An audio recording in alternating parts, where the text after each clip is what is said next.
ये कहानी है तीन बहुओं की, जिनमें तकरार तो बहुत थी, पर साथ में प्यार भी था। गांव के बाहर एक बड़ा सा पुराना हवेली जैसा घर था। उस घर में रहते थे लाला हरिनारायण, उनकी पत्नी सरला देवी और उनके तीन बेटे। तीनों बेटों की शादी हो चुकी थी और घर में तीन बहुएं भी थी। बड़ी बहू का नाम था सावित्री, मंझली बहू का नाम था कविता और सबसे छोटी बहू का नाम था राधा। तीनों बहुएं एक ही छत के नीचे रहती थी, लेकिन तीनों बहुओं का स्वभाव बिल्कुल अलग था। बड़ी बहू सावित्री सबसे बड़ी थी। शादी को 10 साल हो चुके थे। वे घर के सारे काम अपने ऊपर लेने की आदत डाल चुकी थी। उसे लगता था कि वही घर की असली मालकिन है। उसके मन में अक्सर आता, मैं सबसे पहले आई हूँ, मैंने सबसे ज्यादा सहा तो इज्जत भी मेरी ज्यादा होनी चाहिए। मंझली बहू कविता भी सोचती थी।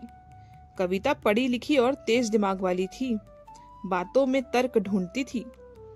उसे लगता था कि हर फैसला समझदारी से होना चाहिए, लेकिन उसकी यही आदत कई बार सावित्री को चुभने लगी थी।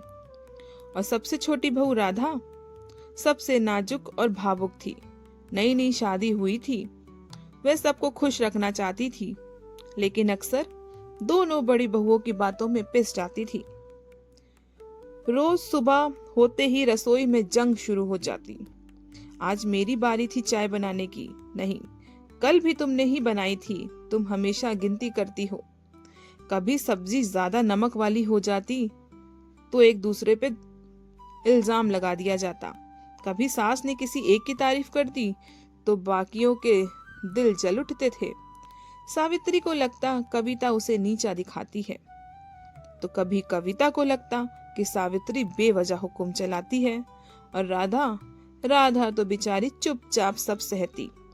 लेकिन हैरानी की बात ये थी कि अगर बाहर वाला कोई राधा को कुछ कह दे तो सबसे पहले सावित्री ही सामने खड़ी हो जाती। मेरे घर की बहू से ऐसे बात मत करना।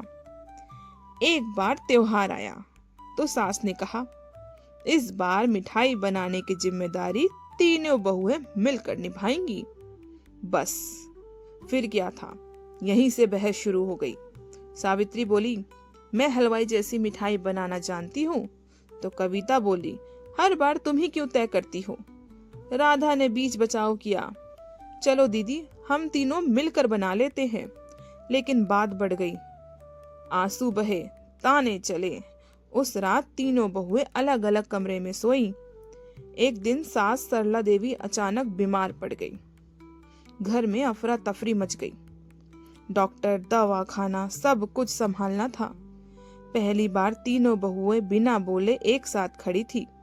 सावित्री रात भर सास के सिरहाने बैठी, कविता दवाइयों का टाइम नोट करती रही और राधा चुपचाप माँ की तरह सास के पैर दबाती रही। उस रात किसी ने भी झगड़ा नहीं किया। अगले ही हफ्ते कविता के मायके से बुरी खबर आई। उसके पिता को लकवा मार गया था। कविता अंदर से टूट गई। वह रोती हुई कमरे में बैठी थी।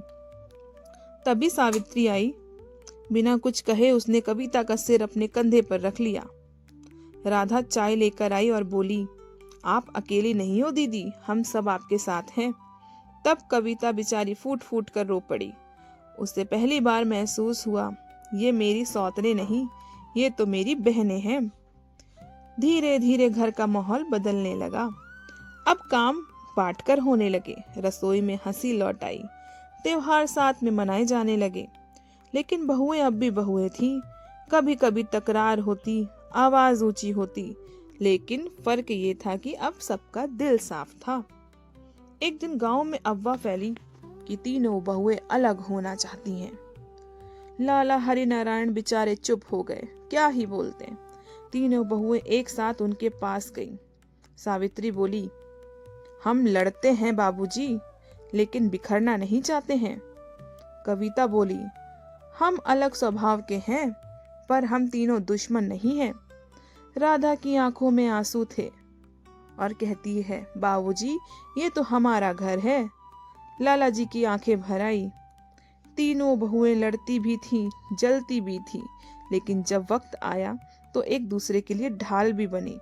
क्योंकि रिश्ते परफेक्ट नहीं होते, लेकिन अगर इरादे सच्चे हो तो हर तकरार के पीछे भी प्यार छुपा होता है।